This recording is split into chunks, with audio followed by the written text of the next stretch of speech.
Qani mani qo'li gul, qalbi go'zallarim. Bugun men sizlarga savatchalar mavzusini davom ettiraman. Mani qo'limga mana bunaqangi egizak bir xil kichkina savatchalar qo'limga tushib qoldi. Men buni oldingi videomda gul ekaman. Mana oldingi videomda strech to'shagan edim. Men qiynaldim. Bu safar plyonka to'shadim va o'rtasini hamda chetlarini teshib oldim. Mana bunaqangi qilib.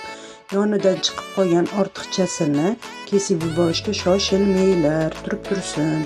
Gulni ekib olgunimizcha mana tosh soldik.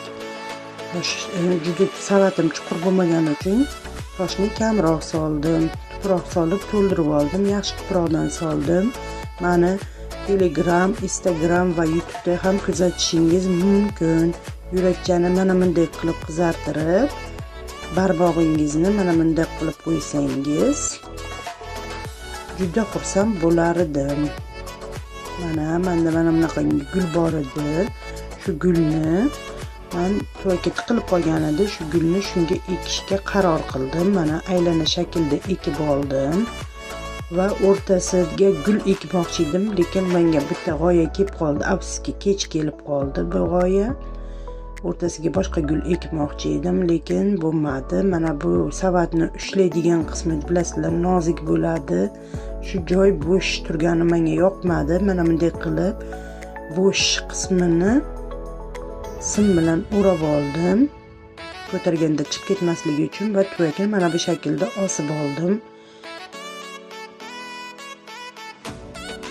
Mana menda dekabris gulim bor edi. Shu gulim hech o'ziga kelmayotdi. Balkim shu gullar bilan qo'shni bo'lsa yaxshi yashnab ketar degan umidda shuni ekib qo'ydim. Mana bu shaklda. Buni menga hamda sharsharadek oqib turishi juda yoqdi.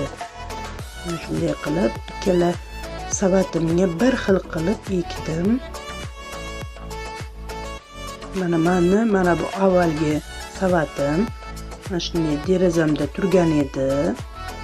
Endi oldiga qo'yay desam, ikkitala egizak savatchalarni qo'yay desam, ular sig'mas ekan.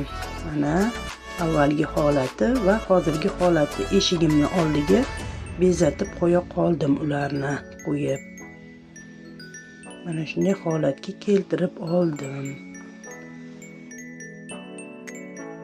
Mana shunday qilib endi bahonada shu derazamni tokchadagi bari gullarimni to'g'rilab mana bundaqa qilib qo'ydim. Mana yoqqan bo'lsa like va podpiska bosib qo'yish eslaringizdan chiqmasin.